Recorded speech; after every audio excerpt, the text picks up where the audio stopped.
Messieurs, bonsoir et bienvenue à cette séance du Conseil de la Ville de Saint-Sauveur du 20 mai 2025.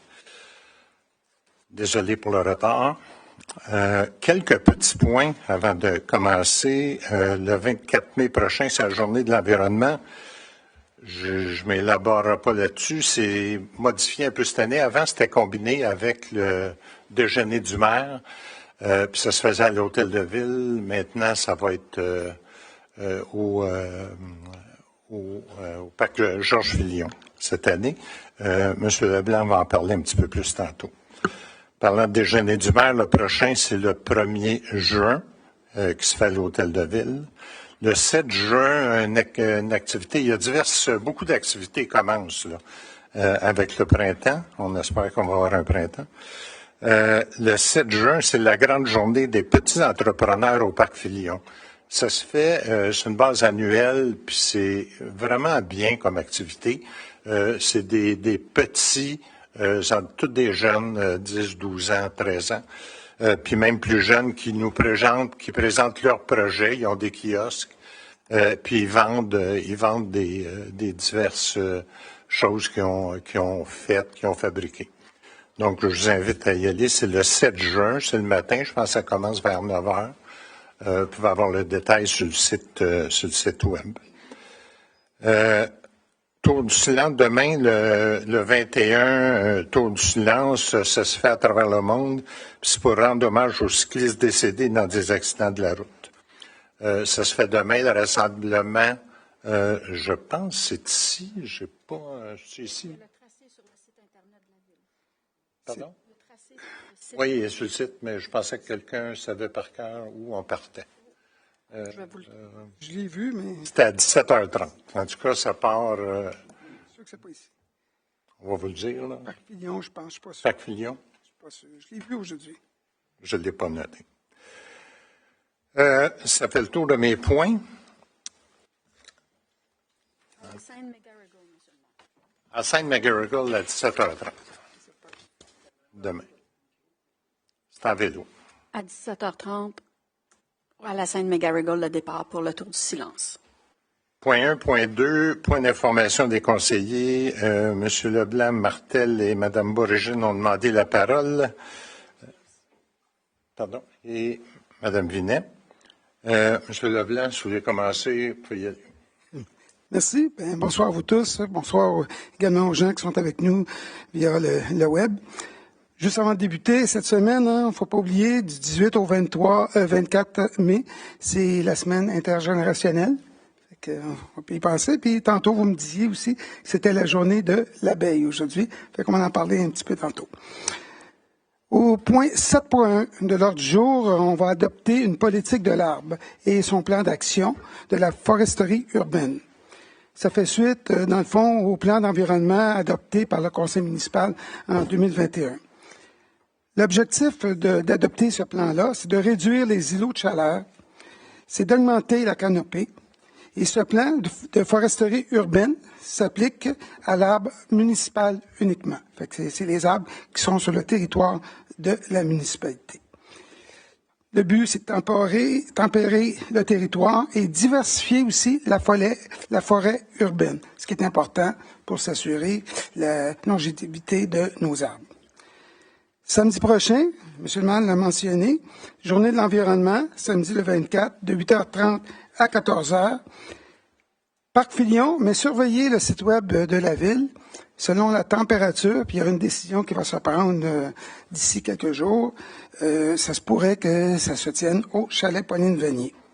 On va y retrouver différentes organisations dans différents kiosques, que ce soit le Rocher Collectif, les pavillons papillons Nomarque, l'organisation bleue, le plastique, les bouteilles, les kiosques interactifs avec parents-enfants, avec des quiz. On va distribuer des arbres. Il y aura une distribution aussi de compost, mais le compost, lui, il va être ici, derrière l'hôtel de ville. Et il y a des tests d'eau aussi que vous pouvez faire pour les gens qui ont des puits, pouvez aller sur le site web de la Ville, chercher un coupon. Vous avez une réduction de 40% sur les frais. Fait que ça s'applique. Allez chercher votre coupon d'ici le 23 mai, d'ici vendredi prochain. Mois de mai, c'est le mois pour une 4e année, on participe, nous, la Ville, en relevant le défi pissenlit, fleuris, abeilles, ravis. Ça consiste tout simplement à laisser pousser son gazon et à ne pas détruire les pissenlits pour permettre à nos abeilles et autres insectes pollinisateurs de se nourrir. Le 31 mai prochain, il y a une dernière conférence organisée par le service de l'environnement au niveau de la Ville et qui vont identifier les insectes du jardin. Ça se tient au Chalet Pognivanier de 11h à 12h30. Merci. Merci. Monsieur Martel. Après vous, Rosa. À vous la parole. Merci. Je n'étais pas préparée, désolée. En fait, ce que je voulais vous dire, c'est que ça se retrouve déjà sur le site Internet de la Ville. Bonsoir à tous. Désolée, rapidement comme ça. Ça se retrouve déjà sur le site de la Ville. Vous pouvez aller le consulter. C'est une annonce par rapport aux travaux qui vont avoir lieu sur le chemin du lac Miette. Il y avait une 2e phase pour ces travaux-là. Vous aviez déjà été informé l'an passé. On va amorcer ces travaux-là bientôt. C'est sûr qu'avec le temps qu'on a, des fois, il peut y avoir des délais ou du travail reporté. Le travail, enfin, ça vient clôturer, en fait, tout ce projet-là qui était quand même un grand projet de 5,2 millions qui avait été commencé l'an passé.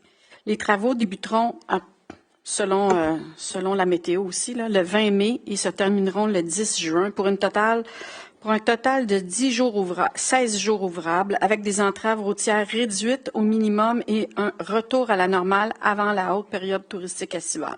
Comme je vous dis, référez-vous au site Internet de la Ville, ça se peut qu'il y ait des délais là-dessus.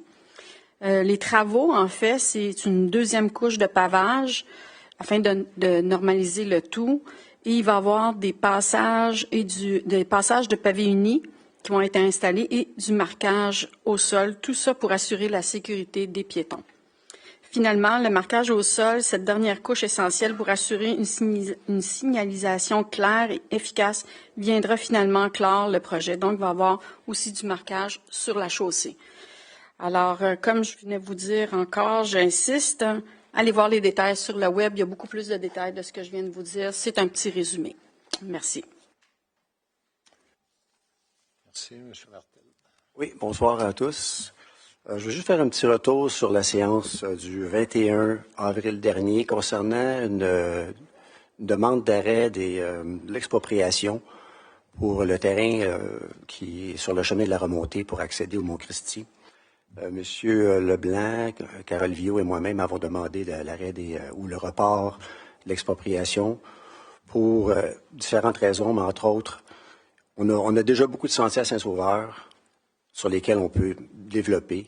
Alors, on trouve qu'actuellement, dépenser de l'argent, des frais d'avocat, les gens qui sont impliqués dans cette expropriation-là sont obligés de payer des frais d'avocat. J'ai pas eu le temps, la chance de m'exprimer la semaine dernière, le mois dernier.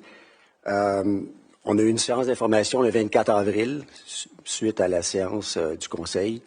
Et puis, il y a des gens qui sont venus s'exprimer concernant cette expropriation-là. Ils n'étaient pas d'accord. Alors, je voulais juste vous en informer. Et puis, ça fait le tour de ça. Et là, le deuxième petit point que je voulais mettre, c'est que le 2 juin, il y a également le déjeuner du maire. Il y a aussi le skatepark, l'ouverture officielle du skatepark. Le 1er juin. Oui, excusez. Une activité pour les jeunes et moins jeunes ne pas manquer. Merci. Merci, M. Martel. Je veux juste vous rappeler, par exemple, pour parler de l'expropriation, la résolution a été passée le mois passé et lorsqu'une résolution est passée, l'ensemble des élus doit supporter cette résolution-là. Je voulais juste vous le rappeler si on veut respecter le code d'éthique qu'on a tous signé. Madame Caroline Vinet, vous avez demandé la parole. Oui, s'il vous plaît. Bonsoir. En fait, je souhaite m'exprimer sur des points qui sont à l'ordre du jour ce soir. Il y a plusieurs avis de motion et de projets de règlement qui sont inscrits dans la section 10 de l'ordre du jour. L'intégrale de ces modifications-là ne vous seront pas présentées par la présentation de M. Senneville, car les textes sont très longs. Et ils sont très techniques, mais assurément lourds de conséquences pour les citoyens. Notre plan d'urbanisme date de 2008. Il est évident que plusieurs de nos règlements doivent être mis à jour pour refléter les réalités actuelles, intégrer les nouvelles pratiques du milieu et tenir compte de matériaux, méthodes et enjeux d'aujourd'hui. Sur ce principe, je suis tout à fait favorable à une révision réglementaire visant à améliorer la qualité de vie à Saint-Sauveur.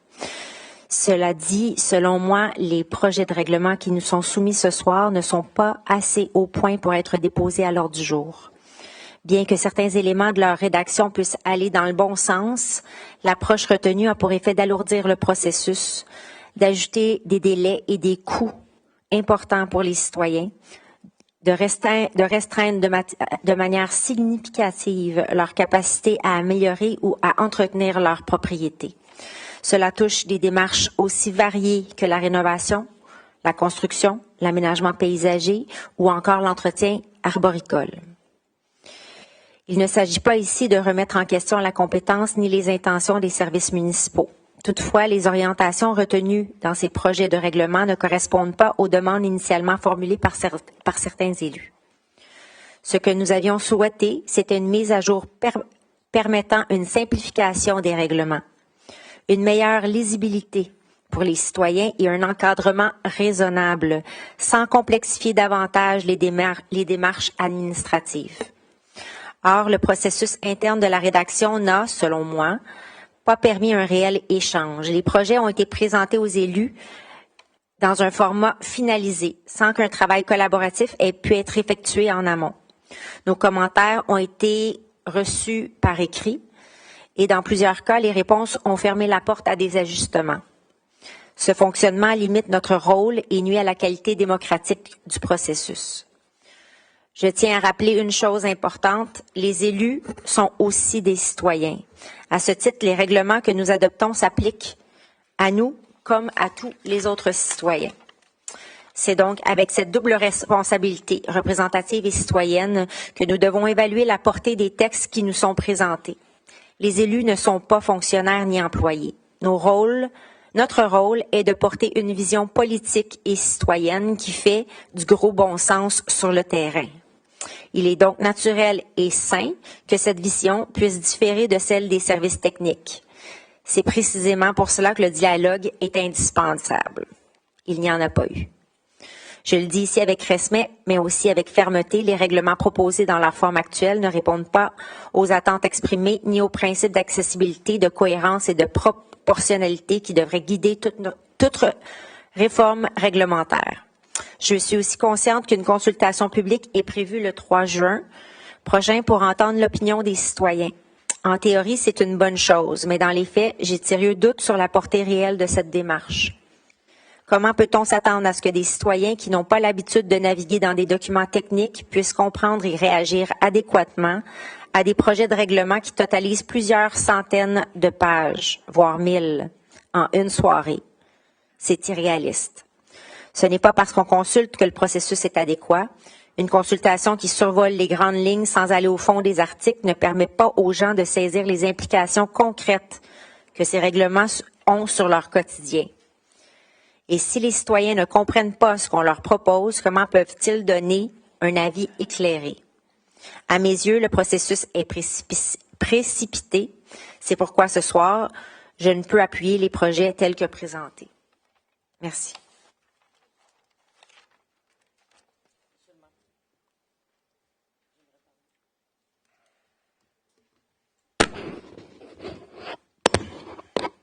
Bonjour.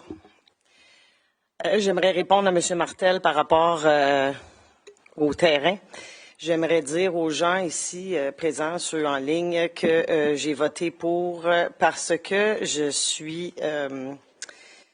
j'écoute tout ce que les gens nous disent par rapport à leur désir d'avoir des sentiers. On a enfin un endroit absolument magnifique. une belle opportunité. Et puis, ça serait dommage de passer à côté. Je ne sais pas pourquoi on se fait tout le temps mettre des barres dans les roues à chaque fois. On veut des pistes ou on n'en veut pas. C'est comme, je suis plus certaine, là. Alors, moi, je voyais pas de problème avec ça. Ça fait longtemps qu'on en discute. Il semblerait que les loisirs sont tous d'accord avec cet endroit-là. Alors, c'est la raison pour laquelle j'ai dit oui. Voilà.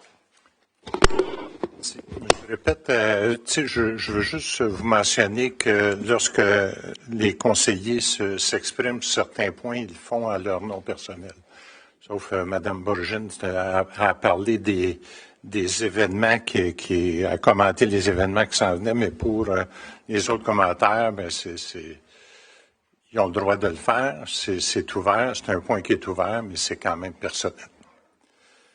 1.1, 1.3, questions reçues à l'avance au retour sur la séance précédente. M. Senneville m'a confirmé qu'on n'avait rien reçu, ni par la poste, ni courriel. Donc, on va passer au point 1.4. Avant de passer au point 1.4, je voudrais que vous retiriez le point 11.3 qui a été retiré de l'ordre du jour. Et basé sur ce retrait-là, est-ce qu'il y a un proposeur pour proposer l'ordre du jour? Je propose. M. Martel. Point 1.5, approbation des procès-verbaux. M. Senneville. Que le Conseil approuve le procès-verbal de la séance ordinaire du 22 avril 2025. Merci. Est-ce qu'il y a un proposeur? Je propose. M. Leblanc. Merci. Point 2.1, création et nomination de membres du comité paritaire pour le Musée du ski des Laurentides. M. Senneville. Donc, le Conseil municipal nomme les personnes suivantes sur le comité paritaire avec le Musée du ski des Laurentides, M. Leblanc, Mme Borégine, Mme Beaumier, directrice générale adjointe, et Mme Pichette-Dufresne, directrice du service des loisirs. Merci. Est-ce qu'il y a un proposant? Je propose. M. Martel, merci. À point 2.2, contribution et une aide financière pour la réfection de l'Église, M. Senneville. Attendu que l'église de Saint-Sauveur, située dans le cœur de la ville, constitue un joyau historique, un élément patrimonial et culturel important de la communauté sauveroise, que la somme estimée par la paroisse de Saint-Sauveur qui, pour les travaux mineurs de réfection, dont notamment le sablage et peinture de fenêtres, est évaluée à environ 50 000 $. Il est proposé que le Conseil accorde une aide financière d'un montant de 10 000 $ à la paroisse pour contribuer à ces travaux. Merci. Est-ce qu'il y a un proposant? Madame Villot, merci. Au point 2.3, appui à la municipalité de Mornay pour le règlement relatif à la circulation des camions. M. Senneville. Donc, la circulation des camions lourds dans certaines zones de la municipalité de Mornay peut poser des enjeux de sécurité, de bruit, d'usure prématurée de la chaussée. Attendu l'adoption du règlement 760-2024 afin de mieux encadrer la circulation des camions sur le territoire de la municipalité, attendu que l'impact de ce règlement peut avoir un impact sur les rues Christiville et Provence et notamment sur le territoire de la ville de Saint-Sauveur, que le conseil municipal appuie le règlement 760-2024 concernant la circulation des camions sur le territoire de la municipalité de Mornay auprès du ministère des Transports et de la Mobilité durable. Merci. Est-ce qu'il y a un proposant? Je propose. M. Martel, merci. À 3.1, autorisation de cession à la MRC des Pays d'en haut pour le 31 rue principale. M. Senneville.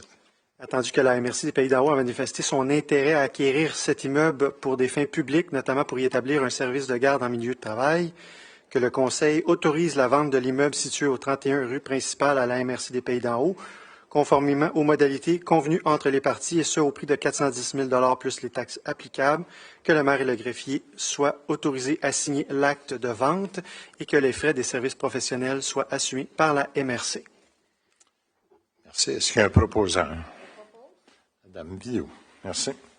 À 3.2, autorisation de signature, servitude pour le chemin Éméra, M. Senneville. Donc, la résolution d'avril 2025 adoptée, donc concernant concernant la cession d'un terrain à M. Hott, attendu que le Conseil a accepté la cession d'un terrain situé sur le chemin Éméra et que cette cession nécessite l'établissement d'une servitude à des fins d'aménager un sentier récréatif non motorisé. Il est proposé que le Conseil autorise le maire et le greffier à signer l'acte de servitude pour l'aménagement d'un sentier récréatif non motorisé et que la servitude soit consentie selon les termes convenus avec la partie concernée et que les frais des services professionnels pour la portion de la servitude soient aux frais de la Ville. Merci. Est-ce qu'il y a un proposant? Je propose. M. Martel, merci. À 3.3, adjudication, réfection du réseau pluvial de l'avenue Guindon. M. Senneville. Donc, l'ouverture des soumissions le 8 mai 2025. La Ville a reçu 7 soumissions. Il est recommandé que le Conseil accepte conditionnement à l'approbation du règlement 602-2025 la soumission conforme de TRB au montant de 488 994 et que la dépense soit imputée au dit règlement. Merci. Est-ce qu'il y a un proposant? Mme Villot. Merci. À 3.4, adjudication, programme de réfection routière en secteur non urbanisé 2025. M. Senneville. Donc, l'ouverture des soumissions publiques le 16 mai 2025. La Ville a reçu 6 soumissions. Il est recommandé que le Conseil accepte la soumission conforme de les excavations Serge Gingras au montant de 1 726 382 $, une dépense qui devra être imputée à même l'excédent de fonctionnement affecté par la résolution de décembre 2024. Merci. Est-ce qu'il y a un proposant? Est-ce qu'on pourrait énumérer les rues, s'il vous plaît? Les rues. On avait... Je ne sais pas vite fait. Je les ai pas vite fait. Chemin de la Rivière-à-Simon, Côte-Saint-Gabriel-Ouest. Merci. Chemin Glen Acres à Monte-Hamilton. Chemin de l'Aquarelle au complet. Avenue de l'Église, du chemin Boyer au domaine Filion. Pour la Rivière-à-Simon, c'est du chemin Nel à la Montée-Filion. Alors, je propose. Merci, Mme Borget. Point 5.1. Rapport d'activité du service de sécurité incendie pour l'exercice 2024, couvrant le schéma de couverture de risque. M. Senneville. Donc, il s'agit pour le Conseil d'adopter le rapport annuel d'activité pour l'année 2024. Est-ce qu'il y a un proposant? Je propose. M. Martel, merci. À 6.1, fourniture de services clés en main de conversion d'éclairage de terrain sportif pour les années 2025 à 2027. M. Senneville.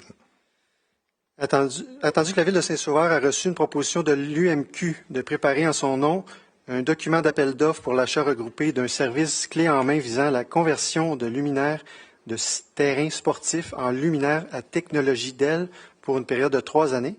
Attendu que l'article de la loi sur les cités et villes permette à une organisation municipale de conclure avec l'UMQ une entente ayant pour but la fourniture de services et l'exécution de travaux clés en main, il est recommandé que le Conseil de la Ville de Saint-Sauveur confie à l'UMQ le mandat de procéder à cet appel d'offres et que l'UMQ adjuge le contrat. La Ville s'engage à respecter les termes et conditions comme si elle avait contracté directement avec le fournisseur que le contrat est adjugé. Merci. Est-ce qu'il y a un proposant? Mme Villot, merci. À 6.2, autorisation et approbation d'un montant mis à niveau de l'environnement technologique pour le réseau d'aqueduc. M. Senneville.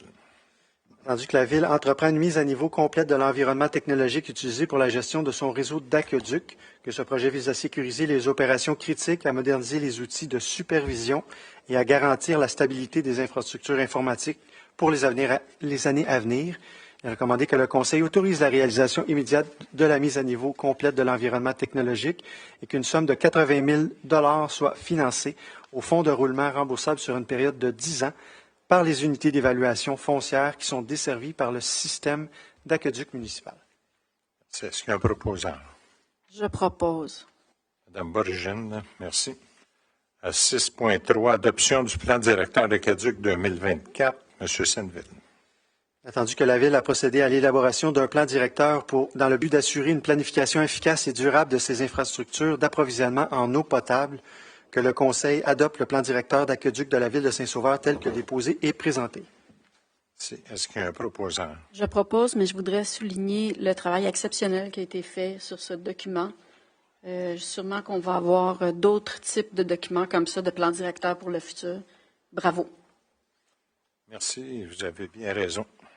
À 6.4, autorisation de paiement honoraire supplémentaire pour les travaux de réfection du chemin du Lac-Millette entre le chemin Jean-Adam et Saint-Denis. Monsieur Senneville. Attendu le contrat octroyé par une résolution de juin 2024 concernant des travaux de réfection du chemin du Lac-Millette, que des retards ont été occasionnés pendant les travaux par un massif enfoui de bêles à un endroit non prévu au plan produit par la firme Équipe Laurence, que les montants de ces honoraires supplémentaires ont été négociés avec l'entrepreneur et les entreprises Claude Rodrigue. Il est recommandé que le Conseil autorise le service des finances à payer la somme de 173 620 $ en honoraires supplémentaires pour ce massif à les entreprises Claude Rodrigue. Merci. Est-ce qu'il y a un proposant? Je propose. Madame Viau. Merci. À 7.1, adoption. Désolé. Adoption politique de l'arbre 2025-2030. Monsieur Senneville.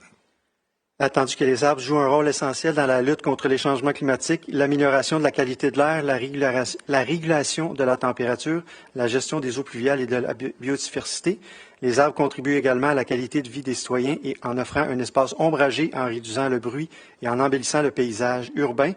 Il est recommandé que le Conseil adopte la politique de l'arbre telle que présentée en annexe de la présente résolution. Est-ce qu'il y a un proposant? Je propose. Monsieur Leblanc, merci. J'invite tout le monde à lire cette politique de l'arbre-là sur le site Internet et vous allez découvrir qu'on a adopté en même temps un emblème pour Saint-Sauveur qui est le pin blanc. Donc, il y en a beaucoup d'un pays d'en haut à Saint-Sauveur. Ça devient notre emblème. Point 8.1 à 8.8, les demandes relatives aux dérogations mineures. La première, 8.1, pour le lot 5 166 801, chemin des Galènes Bleues, autoriser un aire de stationnement dans une cour avant. Monsieur Senneville. Donc, il est recommandé que le Conseil approuve cette demande, donc qui vise à autoriser l'implantation d'une aire de stationnement dans une cour avant, dont la profondeur est de 9,32 mètres, alors que le règlement prescrit qu'une aire de stationnement est autorisée dans la cour avant uniquement lorsqu'à la cour a une profondeur de 15 mètres. Merci. À ce stade-ci, s'il y en a qui ont des commentaires, questions. Oui. Juste au micro, monsieur, on n'entend pas. Pour que tout le monde entende votre commentaire, ce serait mieux que ce soit au micro.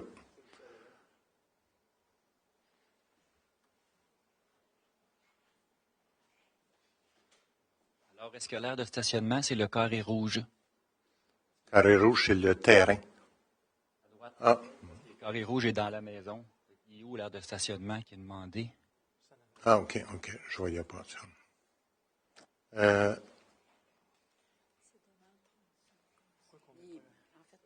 Devant l'entrée, il n'est pas déterminé. On voit pas on voit-tu le terrain de stationnement? Là? Parce que la passe devant la maison. Le stationnement, il rentre dans le garage par le chemin qu'on voit.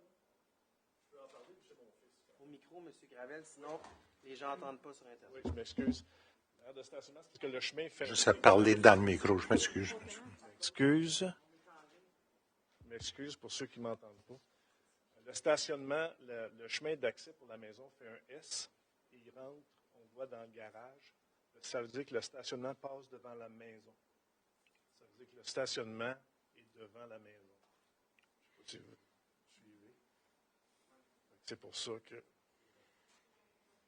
OK. Est-ce que c'est clair pour tout le monde? C'est devant le petit. La partie dérogatoire, c'est le rouge. Le garage est à gauche, okay, en haut. La maison est en bas, pour le bas. Fait que pour se rendre à son garage, il passe devant la maison et c'est ça qui est dérogatoire. Fait que c'est ça qu'il faut autoriser. Exactement. Pour pas que ce soit dérogatoire, le stationnement s'arrêterait à la ligne rouge pour pas passer devant la maison. Là, comme ça passe devant la maison, ça devient dérogatoire. Exact. Merci. Je propose. Correct, tout le monde?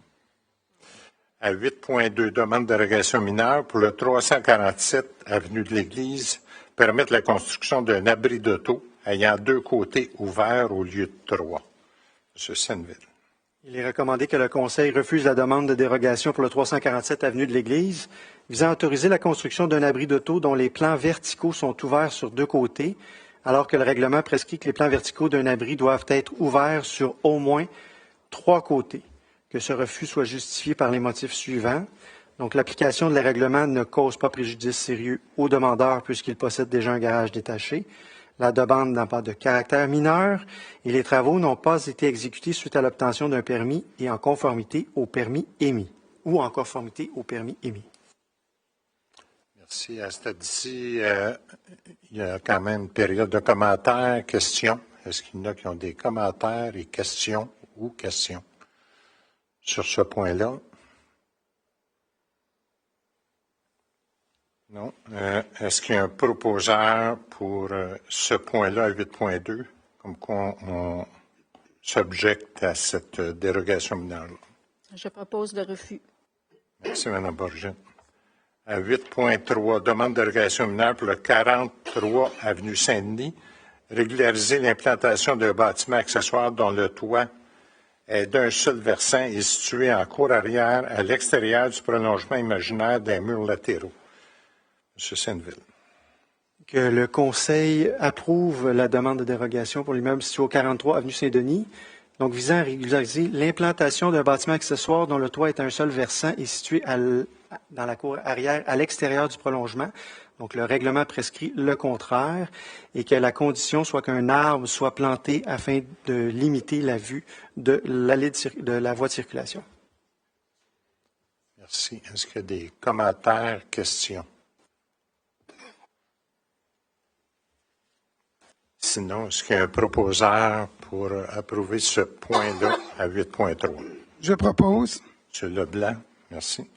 Le point 8.4 qui est sensiblement la même, c'est la maison, une maison à côté, le voisin, ou pour le 45 avenue Saint-Denis, M. Senneville. Donc, le Conseil approuve cette même dérogation mineure-là pour le 45 avenue Saint-Denis, 43 avenue Saint-Denis. 45. Ici, une petite erreur. 45. Évidemment que la condition, c'est la même, donc des arbres soient plantés pour éviter que le cabanon soit vu de la voie de circulation. Merci. Est-ce qu'il y a un commentaire, question? Est-ce qu'il y a un proposeur? Je propose. Madame Borgin, merci. À 8.5, demande de dérogation mineure pour le 49 avenue de la Gare, régulariser un bâtiment accessoire à toit plat et une galerie en dessus. M. Senneville. Il est recommandé que le Conseil approuve la demande de dérogation pour le 49 avenue de la Gare visant à régulariser un cabanon à toit plat, alors que le règlement de zonage prescrit que tout bâtiment accessoire doit avoir un toit à pignon ayant un minimum de 2 versants, une galerie aménagée sur un toit d'un cabanon, sur le toit du cabanon, alors que le règlement de zonage prescrit qu'aucun balcon, galerie, terrasse ou autre construction du même genre ne peut être aménagé sur le toit du cabanon. Merci. Est-ce qu'il y a des questions, commentaires? C'est pas fini. C'est pas fait encore.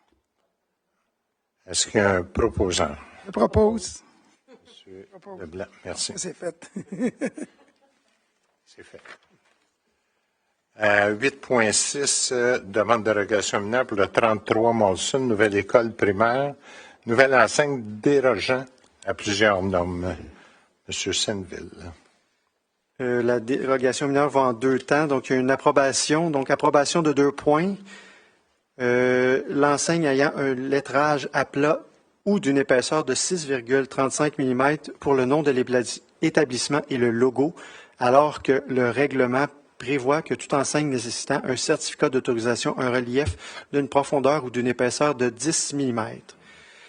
Une enseigne d'une superficie de 4,65 mètres carrés, alors que le règlement prescrit une superficie maximale de 3 mètres carrés. Il est recommandé de refuser les 3 points suivants, donc que l'enseigne installée sur un terrain autre que celui où se trouve l'usage, une enseigne située à 3 mètres ou moins de l'emprise d'une rue publique ne comprenant pas un espace libre ou non obturé d'1 mètre entre le sol et le dessous de l'enseigne, alors que le règlement prescrit qu'un espace libre d'une hauteur minimale de 1 mètre est requis et une enseigne ayant un éclairage par rétroprojection. Que ce refus soit motivé par les motifs suivants, donc les raisons de sécurité et de visibilité des élèves, il y a lieu que l'enseigne soit localisée à 3 mètres de l'emprise de la rue publique et qu'il est possible de réaliser un projet conforme en installant l'enseigne sur le terrain de l'école et en revoyant le système d'éclairage.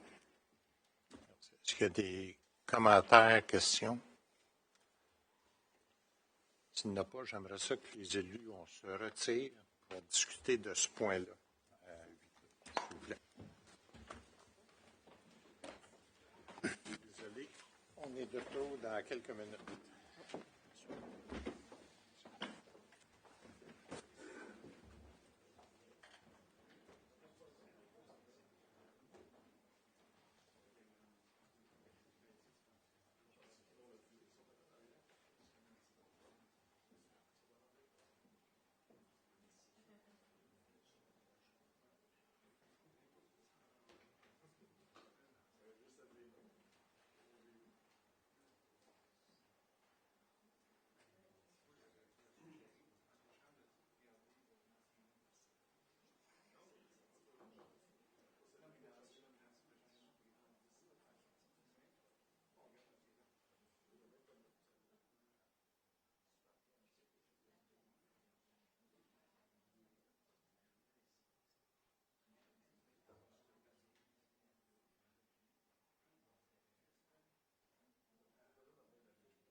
Statuer ce point-là et je demanderai à M.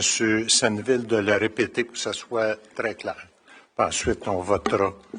En fait, il n'y a pas eu de changement par rapport à ce que j'ai lu, là. Donc, il y a une approbation par rapport à l'épaisseur, par rapport à la superficie, il y a un refus par rapport à où elle se situe, par rapport à l'emprise de la rue publique et par rapport à l'éclairage. Puis, qu'est-ce qui est accepté, M. Senneville? Il y a l'épaisseur, donc 6,35 mm, et une enseigne à une superficie de 4,65 mètres carrés. Okay. Le reste est refusé. Tout à fait. Merci. C'est clair. Est-ce qu'il y a un proposant? Je propose. M. Leblanc, est-ce que c'est correct tout le monde? Non, j'aimerais mettre un commentaire. Est-ce que vous votez contre? Est-ce que vous Oui, je demande le vote, s'il vous plaît. Quels sont ceux qui sont pour? Quels sont ceux qui sont contre? Oui. Il n'y a pas de changement. Il n'y a pas de changement. C'est ça qu'on vient. Ben oui. Mon opposition fait face un petit peu à l'inéquité dans l'analyse de cette demande-là parce qu'elle vient du ministère de l'Éducation. Les enseignes à Saint-Sauveur ont plusieurs critères pour les rendre un peu plus bucoliques, un peu plus, comment je pourrais dire, coquettes pour le village. Cette enseigne-là aurait pu être retravaillée aux exigences qui sont énoncées dans notre PIA, soit des lettres gravées ou en 3D, il pourrait y avoir une dulcine, elle pourrait être retravaillée pour être améliorée visuellement et correspondre un petit peu plus à l'image puis les exigences qu'on a. Donc, je votais en faveur des approbations des élus par rapport à l'emplacement, tout ce qui a été nommé par M. Senneville. Toutefois, j'étais contre le visuel déposé. J'aurais ajouté certains critères. Vous avez également voté contre le visuel. Non. Non, mais c'est pas clair. Vous avez voté pour l'approbation de l'enseigne ayant un lettrage à plat ou d'une épaisseur de 6,35 m alors que le règlement prescrit 10 mm. 6,35 mm. Le règlement prescrit 10 mm. Une enseigne d'une superficie de 4,65 mètres carrés, alors que le règlement prescrit une superficie maximale de 3 mètres carrés. Ça, vous avez approuvé ça. Qu'est-ce qu'on a voté contre? L'emplacement, donc, qu'il soit sur un terrain autre que celui de la commission scolaire. Une enseigne située à 3 mètres ou moins de l'emprise de la rue publique, ne comprenant pas un espace libre non obturé de 1 mètre entre le sol et le dessous de l'enseigne. Et un enseigne ayant un lettrage par rétroprojection. On est dans une dérogation mineure. Ça, on a refusé ça. Oui. C'est la grandeur. C'est la grandeur qu'on a acceptée. Dérogation mineure, là. C'est pas une enseigne. Donc, les aspects dérogatoires, c'est la grandeur. Donc, la grandeur, à moins que je sois contre la grandeur, la profondeur et le visuel n'est pas traité dans le point de la dérogation mineure. C'est bon, je suis en faveur. Donc, c'est unanime. Mais le problème, c'est qu'elle n'est pas soumise pour le PIA. Donc, c'est important que mon point soit noté au procès-verbal. Parce qu'il n'y a pas de point de PIA qui va accepter ou refuser le créatif de l'enseigne. Merci. Point 8.7. Pour la demande de dérogation mineure pour le 160 chemin du Lac-Miette, le Bene & Co et Pizza Salvatore, autoriser une superficie d'affichage supérieure au maximum permis, M. Senneville. Il est recommandé que le Conseil approuve la demande pour l'immeuble situé au 160 chemin du Lac-Miette, une superficie d'affichage, donc il y a une condition qui vient avant, là, dans le fond, que la superficie d'affichage maximale soit totale de 3 mètres carrés qui soit répartie entre les deux commerces doivent être appliquées. Mais on approuvait la superficie là, des deux bâtiments. Merci. Des commentaires, questions? Est-ce qu'il y a un proposant? Je propose. M. Leblanc, merci. À 8.8, demande de dérogation mineure pour le lot 6 507 125, chemin du lac des Bexy ouest, autoriser un frontage, une largeur de 6 mètres de surface de roulement, une pente descendante et des talus non conformes. M. Senneville. Donc, il est recommandé que le Conseil approuve la demande pour un lot sur le chemin du lac des Bexy ouest. Donc, visant à autoriser une largeur frontale minimale de 12,19 mètres, alors que le règlement prescrit une largeur frontale minimale de 20 mètres. Une allée d'accès d'une largeur de 6 mètres, alors que le règlement prescrit une largeur minimale de 6,5 mètres. Une pente descendante de 5 % sur les 3 premiers mètres de l'allée véhiculaire, alors que le règlement prescrit une pente descendante de 2 % sur les 3 premiers mètres de l'allée. Et un talus d'une hauteur de 3 mètres, alors que le règlement prescrit une hauteur maximum de 2 mètres. Merci. Est-ce qu'il y a des commentaires, questions? Oui, monsieur.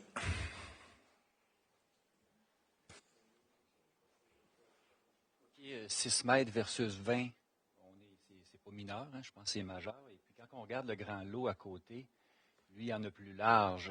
Alors pourquoi les deux ne s'entendent pas pour juste faire moitié-moitié puis qu'il y aurait chacun leur frontage pareil? Là? Vous voyez ce que je veux dire? En fait, c'est 6 mètres versus 6,5 mètres. C'est 12 mètres versus 20 mètres. Oui, monsieur.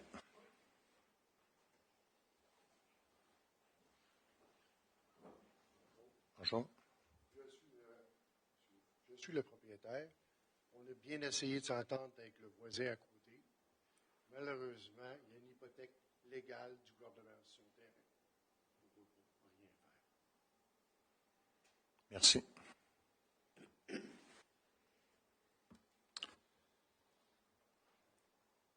Est-ce que les élus voulaient qu'on ait discuté de ça ou si on est prêt à passer, on est prêt à prendre une décision? Est-ce qu'il y a un proposant?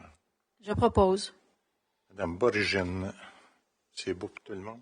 Oui. Donc, c'est unanime. Merci.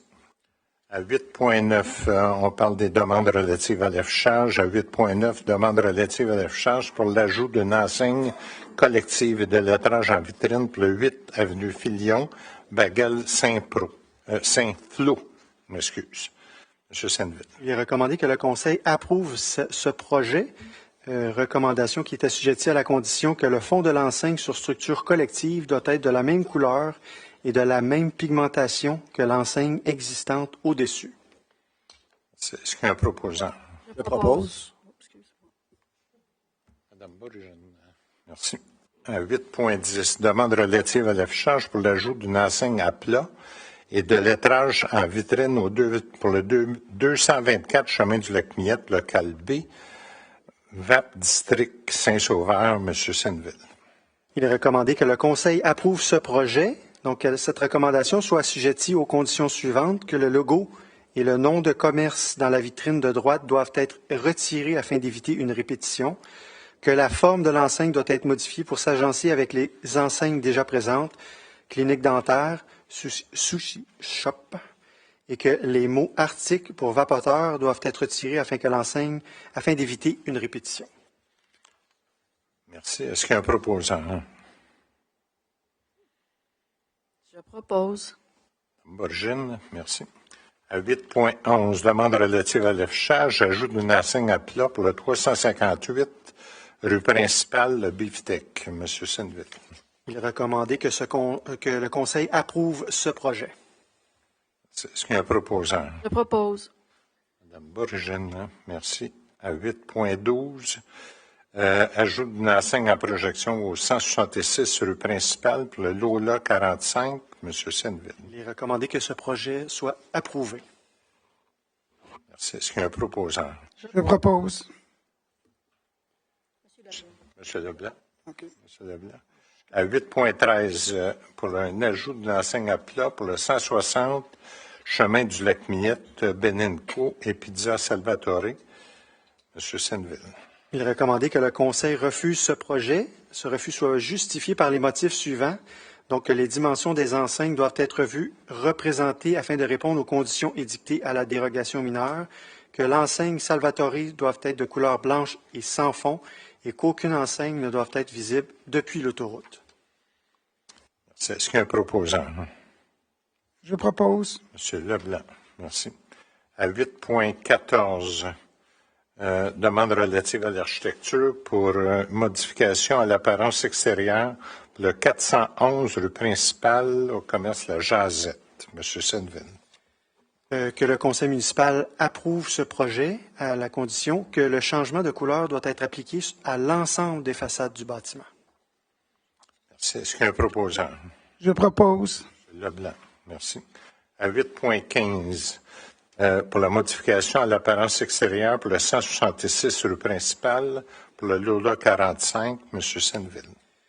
Que le conseil approuve ce projet donc du bâtiment principal commercial situé au 166 rue principale, que cette recommandation soit assujettie, notamment à la condition que les conditions qui sont édictées aux résolutions de septembre 2024 et janvier 2025 soient applicables à la présente résolution. Merci. Est-ce qu'il y a un proposant? Je propose. Madame Borgine, merci. À 8.17, 8.16, je m'excuse. Demande relative à un projet majeur intégré. Il y a une contribution pour fin de perte, terrain de jeu et espace naturel pour le lot 6 507 chemin du lac des Bexy Ouest, M. Senneville. Donc, il est recommandé que le conseil approuve ce projet visant à la réalisation d'un projet majeur de construction pour un lot situé chemin du lac des Bexy, le tout sous réserve de l'obtention des autorisations et permis requis, que le maire et le greffier soient autorisés à signer la promesse de cession à intervenir entre le propriétaire et la ville, ainsi que l'acte préparé par un notaire choisi par le propriétaire, confirmant le changement de propriété, que le conseil autorise les mêmes représentés à signer l'acte de servitude à être enregistré sur le lot commun du projet selon la description technique de l'arpenteur Francis Guindon, que les honoraires des services professionnels soient à payer par le propriétaire, que cette recommandation soit assujettie à quelques conditions, donc à la contribution de 10 % devra être payée en terrain pour une superficie de 2389 mètres carrés, que le lot cédé en frais de parc ait une forme régulière rectangulaire, que les deux servitudes soient cédées à la ville, donc une largeur de 10 mètres de long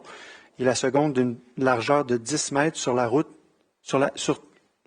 toute la ligne latérale gauche du lot mitoyenne à la municipalité de Melle-Île et que le permis de lotissement soit délivré suivant la conclusion préalable d'une entente sur les travaux municipaux. Est-ce qu'il y a un proposant? Je propose. Madame Borgine, merci. À 8.17, adoption d'une première résolution, demande de PPC-moi, afin d'autoriser un projet intégré résidentiel d'un maximum de 7 unités de logement pour les lots 5 296 996, montée Victor Neimer.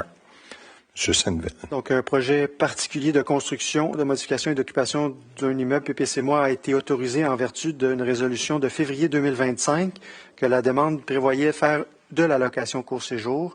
Le projet particulier autorise les usages habitation multifamiliale, trifamiliale et quadrifamiliale, que la grille des usages et des normes autorise la location en court-séjour, attendu la recommandation du CCU, que le Conseil approuve la demande de PPC-moi, notamment pour la location court-séjour, et que les conditions prévues à la résolution de février 2025 soient applicables à l'immeuble, tout comme à la présente résolution. Je propose, je veux juste expliquer, c'est comme M. Senneville vient de mentionner, c'est une correction à la grille. Tout était déjà fait, sauf que la correction s'imposait et devait passer par résolution. Mais tout ça avait été approuvé en février dernier. Donc, vous proposez, Mme Borgine? Je propose, oui. À 9.1, versement de contribution à aide financière aux organismes, M. Senneville.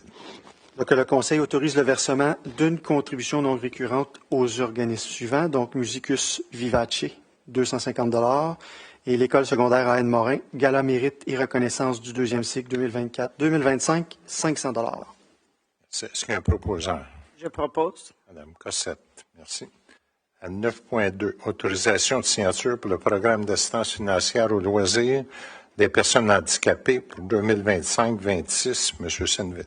Donc, le Conseil autorise le coordonnateur au loisir, M. Charles Galland-Roberge, à signer la demande dans le cadre du programme d'aide financière au loisir des personnes handicapées. Est-ce qu'il y a un proposant? Je propose. Mme Cossette, merci. Et à 9.3, modification à l'entente avec le Centre de services scolaires de Laurentide pour la nouvelle école. M. Senville. Attendu que le CSSL et la Ville de Saint-Sauveur sont liés par une entente relative à l'utilisation partagée de certaines infrastructures, locaux, gymnases, parcs notamment. Attendu que l'article 7.2 de l'entente prévoit une renégociation de certains points de l'entente, que le Conseil avise le CSSL que la Ville désire apporter des modifications à l'entente actuelle afin d'inclure les installations de la nouvelle école située sur l'avenue Montmorency. Est-ce qu'il y a un proposant? Je propose. Mme Cossette, merci. Les points 10, avis de motion et projet de règlement pour le point 10.1, avis de motion pour le règlement 222-105-2025, amendant le règlement du zonage 222-2008 afin d'apporter plusieurs modifications omnibus. M. Senville. Donc, à 10.1, il s'agit de donner l'avis de motion. Il n'y a pas de vote. Et à 10.2, il s'agit de présenter le premier projet. Il y aura une assemblée de consultation spéciale là, qui commencera dès 15 heures cette journée-là, le 3 juin. Merci. Est-ce que quelqu'un... Et plus tard le soir. Est-ce que quelqu'un pour donner l'avis de motion?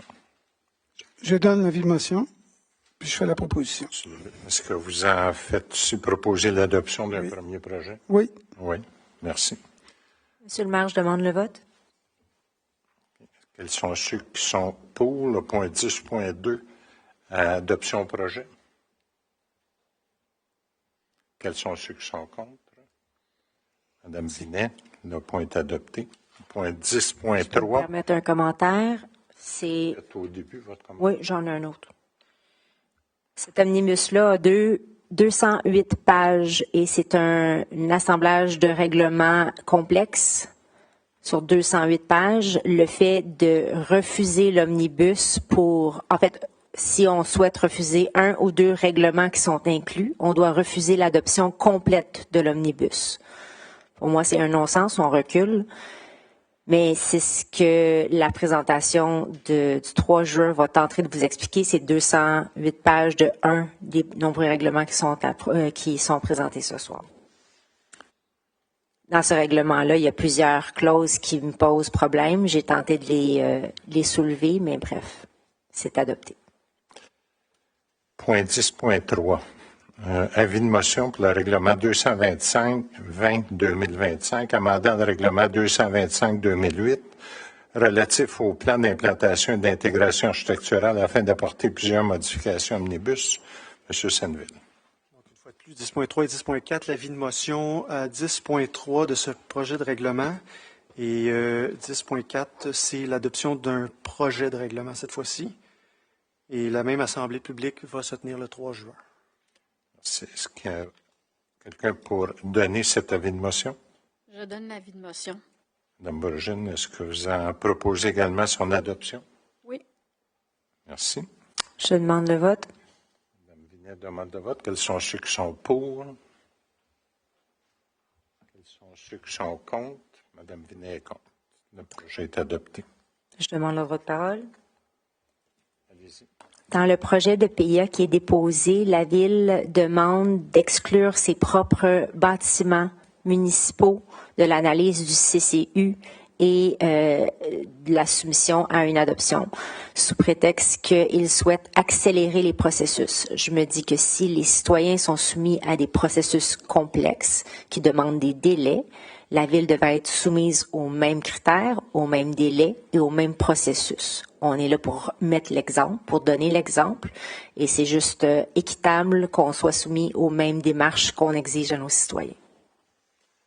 Merci. À 10.5, avis de motion pour le règlement 229-01-2025, amendant le règlement 229-2018, relatif aux usages conditionnels afin d'ajouter des possibilités d'usage conditionnel et de bonifier les critères d'évaluation. M. Senville. L'avis de motion du règlement et adoption d'un premier projet de règlement. Est-ce que quelqu'un peut donner l'avis de motion? Je donne l'avis de motion. Est-ce que vous en proposez également son adoption? Oui. Merci. C'est correct, tout le monde? Oui. Au point 10.7, avis de motion et dépôt de projet de règlement pour le règlement 559-03-2025, amendant le règlement 559-2022 relatif au programme Éco-Prêt pour le remplacement des installations septiques et le scellement des puits. M. Senneville. Il s'agit juste de prendre l'attestation qui est prévue dans le règlement et de pouvoir l'inclure dans l'éco-prêt. C'est la modification du règlement. Merci. Est-ce que quelqu'un peut donner l'avis de motion? Je donne l'avis de motion. M. Martel, vous en proposez également son dépôt d'un projet? Oui. Merci. À 10.8, avis de motion pour le règlement 110-2025 sur la démolition des meubles. M. Senneville. Donc, à 10.8 et 10.9, donc il y a l'avis de motion sur le règlement de démolition et il y a la présentation d'un projet de règlement. Et toujours la même assemblée publique, le 3 juin. Merci. Est-ce que quelqu'un peut donner cet avis de motion? Je donne l'avis de motion. Vous en proposez également son adoption, Mme? Oui, Monsieur le maire. Merci. Je demande le vote. Oui. Quels sont ceux qui sont pour? Le point 10.8. On parle du point 10.9. Quels sont ceux qui sont pour? Madame Binet. Contre. Je comprends que c'est toujours le même processus. Hein? C'est bon. Donc, c'est unanime. Vous avez voté pour? Non, Madame Binet, vous avez voté contre? C'est ça que j'ai dit? C'est ça. Parfait. Oh, oui, absolument. OK. Dans la modification réglementaire, il y a davantage de documents qui sont demandés aux citoyens qui soumettent la demande. Le processus pour une démolition est assez complexe tel qu'il est. Sachant que la démolition peut être refusée, je ne vois pas la pertinence de demander des études aussi poussées que le nouveau règlement le demande. À 10 points, on est au point 10.10. Avis de motion pour le règlement 611-2025 de lotissement. M. Senneville. Donc, 10.10 et 10.11, donc l'avis de motion du nouveau règlement de lotissement et l'adoption d'un projet de lotissement. Est-ce que quelqu'un peut donner cet avis de motion? Je donne l'avis de motion.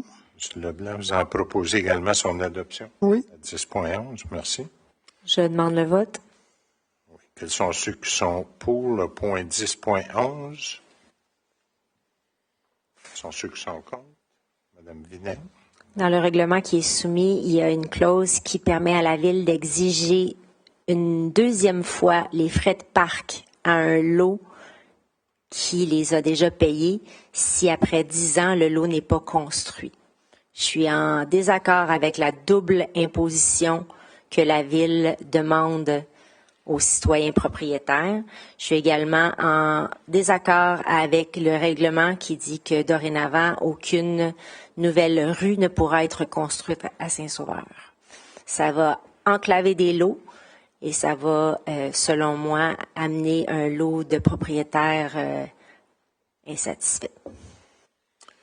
Merci. Au point 10.12, avis de motion pour le règlement 612-2025 de construction, M. Senneville. Il s'agit de l'avis de motion et le projet de règlement, donc de ce nouveau règlement de construction. Merci. Est-ce que quelqu'un peut donner l'avis de motion? Je donne l'avis de motion. Mme Borgine, vous en proposez également son adoption? Oui. Merci. Je demande le vote. Quels sont ceux qui sont pour? Quels sont ceux qui sont contre? Mme Vinet. Les règlements sur la construction auraient pu être bonifiés dans ce cas-ci, autant sur les nouvelles techniques, les nouveaux matériaux, mais également aussi pour simplifier les démarches des citoyens qui sont déjà perdus dans la réglementation actuelle. La réglementation donne aussi beaucoup de droits au niveau des inspections aux inspecteurs municipaux qui leur donnent le droit d'entrer sur les propriétés entre 7 heures le matin et 7 heures le soir, sans but précis, de pouvoir cogner à votre porte et rentrer dans votre maison pour voir si tout est conforme. je suis en désaccord avec cette tactique. Merci. Point 10.14, avis de motion pour le règlement 613-2025 sur les permis et certificats. M. Senneville. Donc, il s'agit de donner un avis de motion et l'adoption d'un projet de règlement sur ce nouveau règlement de permis et certificats qui remplaçait deux règlements, la condition de délivrance des permis de construction et d'administration des règlements d'urbanisme. Merci. Est-ce qu'il y a quelqu'un pour donner cet avis de motion? Je donne l'avis de motion. M. Leblanc, vous en proposez également son adoption? Oui. Merci. Je demande le vote. Le vote est demandé. Quels sont ceux qui sont pour? Quels sont ceux qui sont contre? Mme Vinet. Mes raisons sont les mêmes que le point précédent. Au point 10.16, avis de motion pour le règlement 615-2025 sur les projets particuliers de construction, de modification ou d'occupation d'un immeuble. M. Senneville. Donc, 10.16 et 10.17, avis de motion et premier projet de règlement sur les PPC-moi. Est-ce qu'il y a quelqu'un veut donner cet avis de motion? Je donne l'avis de motion. Mme Borgen, vous en proposez également son adoption? Oui. Merci. Est-ce que c'est correct tout le monde? Merci. À 10.18, avis de motion pour le règlement 616-2025 sur les dérogations mineures. M. Senneville. 10.18, avis de motion et 10.19, adoption d'un projet de règlement qui vient remplacer le 228-2008. Est-ce que quelqu'un pour donner cet avis de motion? Je donne l'avis de motion. M. Leblanc, vous en proposez également son adoption? Oui. Merci. C'est correct tout le monde? Oui. À 11.11, adoption pour le règlement 221-08-2025, amendant le règlement du plan d'urbanisme 221-2008 afin de modifier plusieurs dispositions omnibus. M. Senneville. Donc, il s'agit d'adopter la modification au plan d'urbanisme. Est-ce qu'il y a un proposant? Je propose. M. Leblanc. Je demande le vote. Mme Minette a demandé le vote. Quels sont ceux qui sont pour? Quels sont ceux qui sont contre? J'étais contre exactement pour le même point le mois passé. C'est le même point que précédemment, c'est-à-dire que dans cet omnibus-là, qui est adopté, en fait, c'est pour le plan d'urbanisme qui empêche la construction de nouvelles rues à partir d'aujourd'hui, officiellement. Point 11.2, règlement 547-01-2025, amendant le règlement 547-2021, relatif à l'utilisation de l'eau potable. M. Senneville. Donc, il s'agit d'adopter ce nouveau règlement là, qui limitera les heures d'arrosage des pelouses, notamment. Merci. Est-ce qu'il y a un proposant? Je le propose. M. Martel, merci. 11.3 a été retiré. Point 11.4, adoption pour le règlement 599-2025 relatif à l'occupation et l'entretien des bâtiments. M. Senneville. Il vise principalement les bâtiments patrimoniaux, là, donc le règlement, que le Conseil adopte ce règlement. Merci. Est-ce qu'il y a un proposant? Je propose. Mme Borgen, merci. À 11.5, adoption pour le règlement 603-2025, décrétant une dépense et un emprunt des travaux de remplacement du groupe électrogène au garage municipal et agrandissement du stationnement de la caserne. M. Senneville. C'est un emprunt de 536 000 pour une dépense de 611 000 donc une partie qui est payée par la municipalité de Piémont et que ce règlement soit adopté. Est-ce qu'il y a un proposant? Je propose. Origine, merci. À 12, le point 12, c'est documents, les dépôts de documents. Point 12.1, statistique des interventions au 30 avril 2025, le service des incendies. M. Leblanc. Au niveau du service des incendies, au mois d'avril, il y a eu 85 interventions. Principalement, il y a eu 25 interventions dues au vent qu'on a eu en avril. C'est dû à des branches sur les fils et des fils électriques dans les rues. Après, ça se résume au niveau des alarmes et de l'entraide. Il y a eu 12 sorties là, au total au niveau de l'aspect des premiers soins par nos pompiers en paramédic. Merci. Ça résume. À 12.2, statistiques de construction au 30 avril 2025, service d'urbanisme, Mme Borugine. Merci de l'affichage, mais je vais me servir de mon écran ce soir. Alors, pour les permis généraux et déclaration des travaux, en avril 2025, 107 permis ont été livrés pour une valeur de plus de 10 millions de dollars. Et ce sont des permis délivrés entre janvier et avril 2025. Et on tombe toujours une année auparavant dans ce que je vais vous lire. Alors donc, en 2024, il y avait eu 133 permis pour un peu plus que 7,6 millions de dollars pour une valeur toujours de janvier à avril 2024. Ah, j'ai oublié de dire quelques chiffres. Désolée. Je vais revenir après. Et pour en 2023, 80 permis avaient été livrés pour une valeur totale de 3,28 millions, une valeur totale d'émis entre janvier et avril 2023. Alors, vous voyez que la troisième colonne, j'ai omis de vous la donner. Et pour les nouvelles constructions, en 2025, 9 permis pour une nouvelle construction ont été livrés au nombre total de janvier à avril 2025 et de 26. En 2024, c'était 7 permis pour la même période, donc avec un total de 17. Et en 2023, il y avait eu 3 permis pour la même période de janvier à avril 2023, et ce qui était de 16 maisons. 16 permis, pardon. Merci. Point 12.3, dépôt du rapport du directeur général, pouvoir d'embauche de personnel syndiqué, règlement 595-2024, portant sur les délégations de pouvoir, M. Senneville. Donc, il s'agit du dépôt du rapport du directeur général, notamment pour les embauches aux travaux publics et aux loisirs. Merci. Au point 12.4, un dépôt pour la liste des engagements approuvés du 8 avril au 14 mai, M. Senneville. Donc, les engagements au montant de 831 652 $ du 8 avril au 14 mai.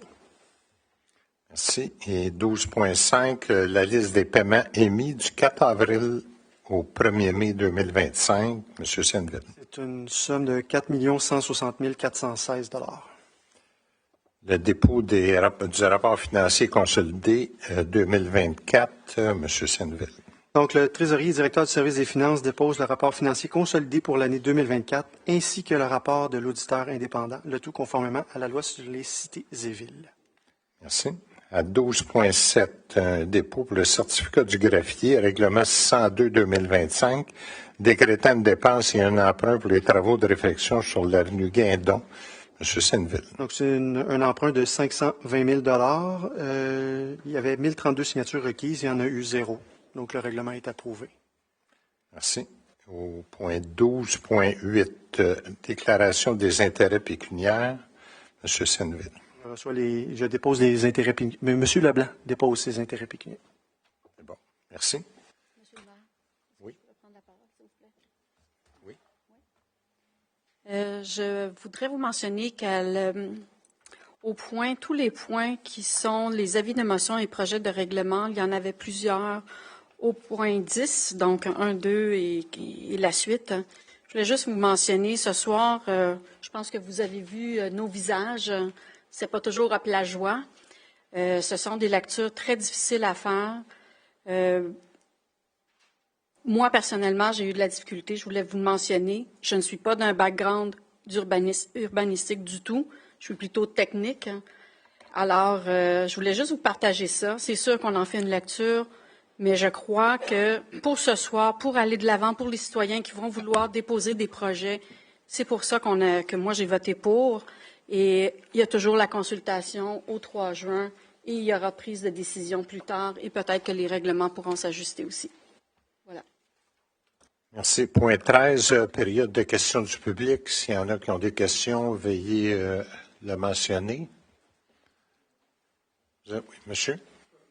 Monsieur Corriveau. Ce ne sera pas long. Monsieur. Gaumont. Est-ce qu'il y a d'autres questions? Pas d'autres questions? Pardon? Ah, Monsieur Régis, OK. Monsieur Graville, OK.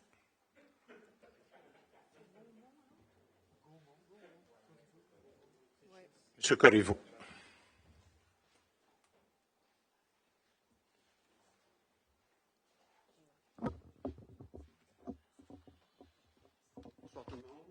Bonsoir. Alors, je suis baigné pour la première fois en fin de semaine et il y a eu des odeurs épouvantables proche de la piscine. Alors, j'ai découvert un cadavre de chevreuil en arrière d'un cabanon de mon voisin. Alors, si je vais sur votre site de la Ville, ça dit ici, la Ville peut collaborer avec les organismes comme le ministère des Forêts, de la Faune et des Parcs du Québec pour la gestion de la faune. On pourrait faire quelque chose pour les chevreuils, là, ça en est rendu. Chez mon voisin, là, il y a à peu près 2 mois, il y en avait 18 sur son terrain. 18! C'est un troupeau. C'est rendu, tu sais.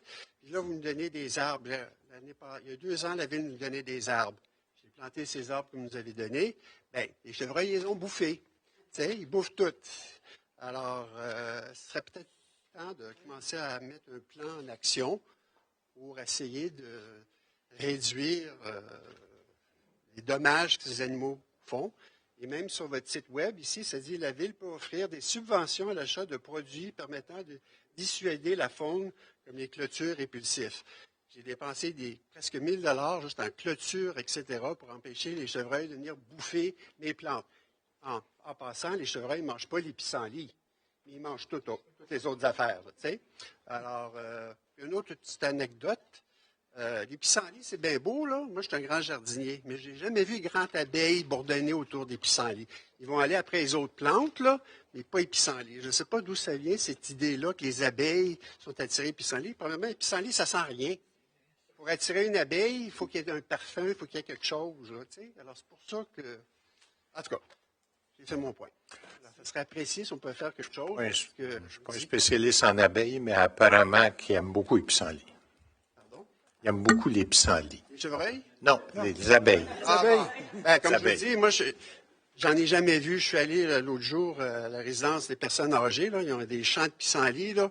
Je regardais, là, je ne voyais pas beaucoup d'abeilles, je vais vous le dire. Là. Alors, je ne sais pas d'où ça vient. Là. En tout cas, les chevreuils, c'est le gros problème. Puis, comme je vous dis, j'ai une carcasse de chevreuil en arrière d'un cabanon. Là, puis, je vous dis, ça sent pas bon.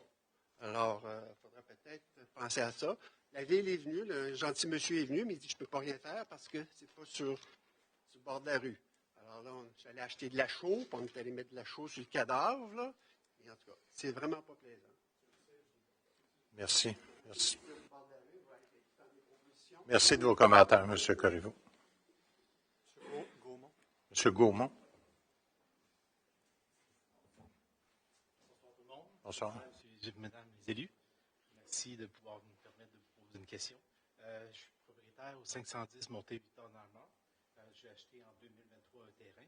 C'est dans un projet intégré, Les Verdons. On est environ une 20-21 maisons. Il reste 6-7 terrains développés. Et j'ai déposé mes demandes de permis à la Ville dernièrement.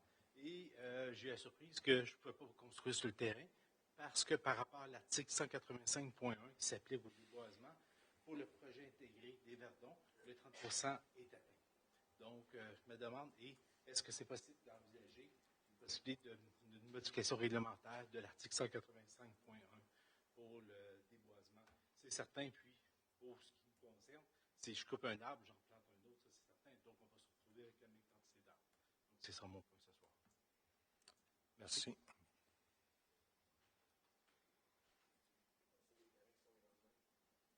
M. Régis.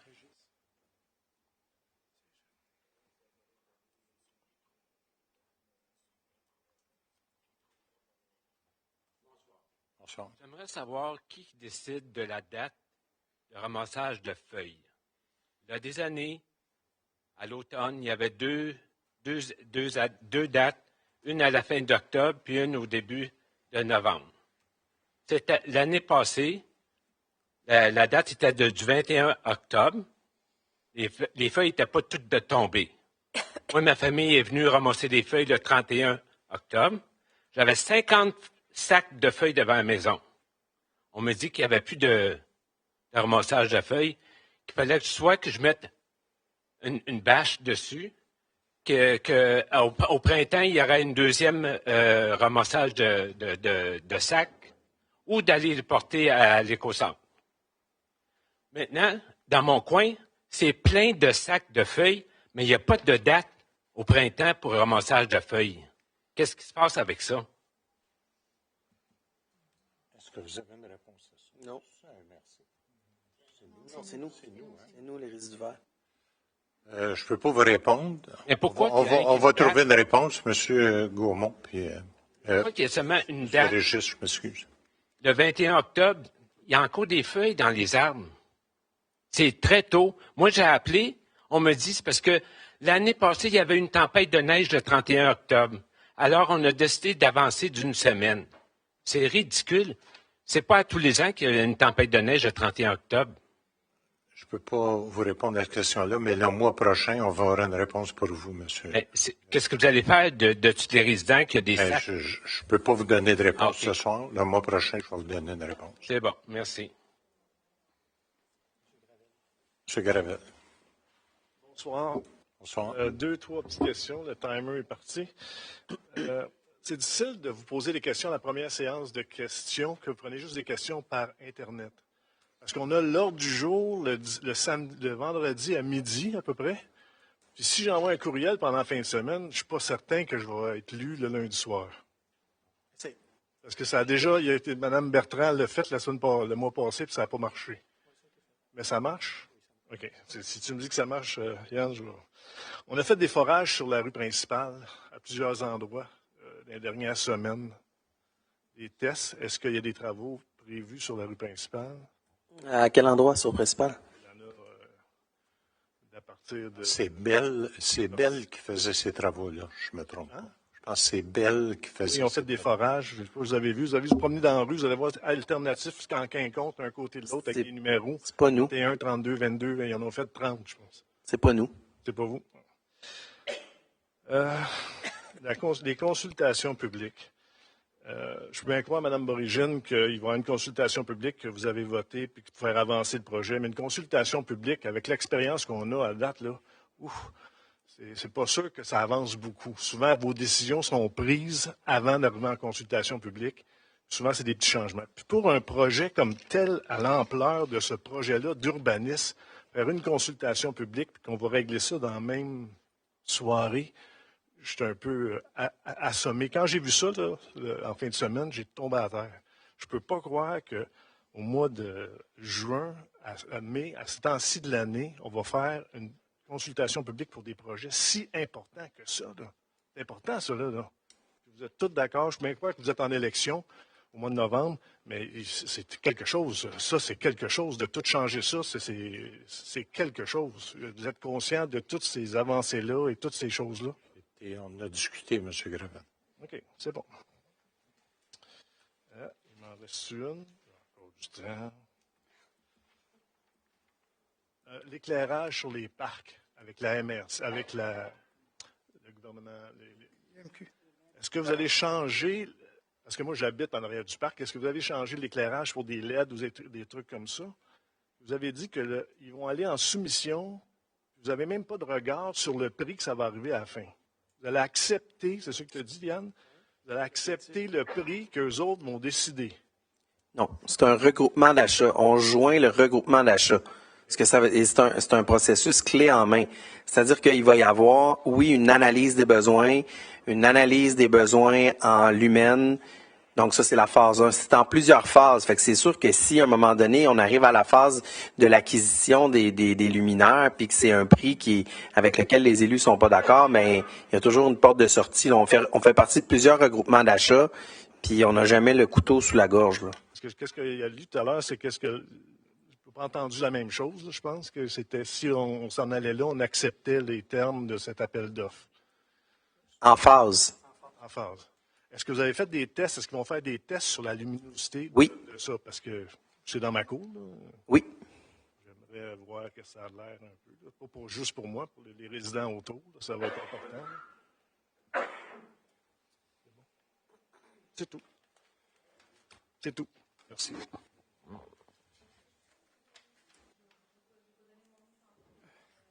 Tout le monde a des questions soudain? C'est pas ça qu'on demande au début s'il y en a qui ont des questions, parce que les questions amènent souvent des questions. C'est ça qu'on veut éviter, mais ça a l'air qu'on n'est pas capable de l'éviter.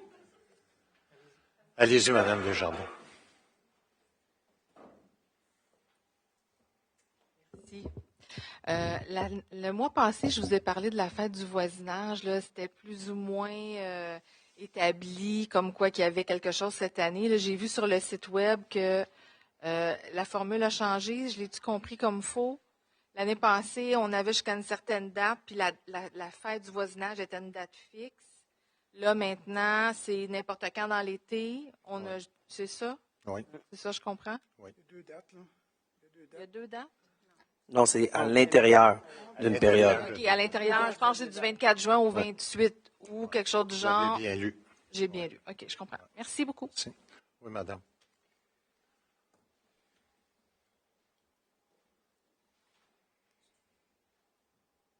Bonsoir, je suis Sophie Coulombe. Vous allez peut-être être contente de mon intervention. Vous êtes madame? Coulombe. Coulombe. Coulombe. Alors, pour répondre au monsieur sur les chevreuils, l'année dernière, j'ai le service de l'environnement qui est venu chez moi et on a discuté des chevreuils. Et ils m'ont dit que, je ne sais pas si la MRC ou la ville avait un plan d'établir une route.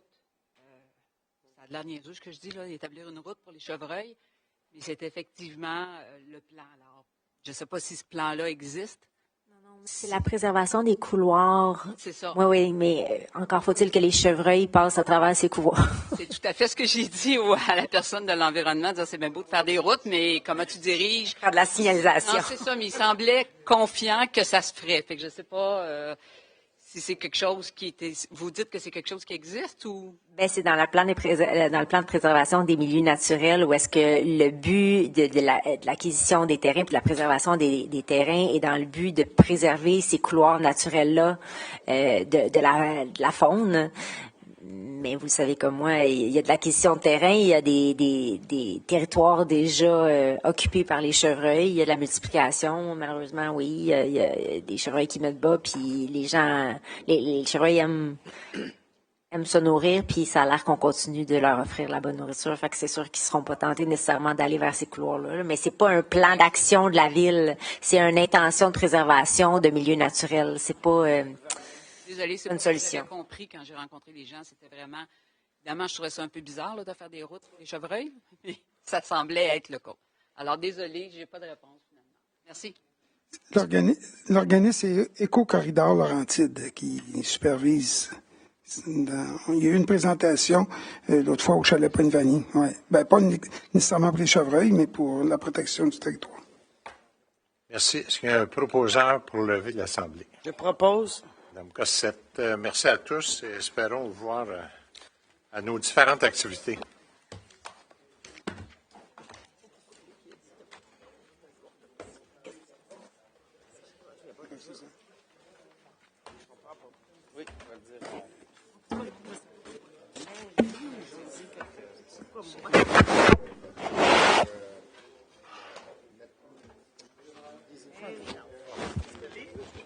Voisin.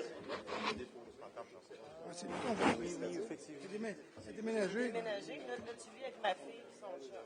Ouais. Mais c'est encore ma maison.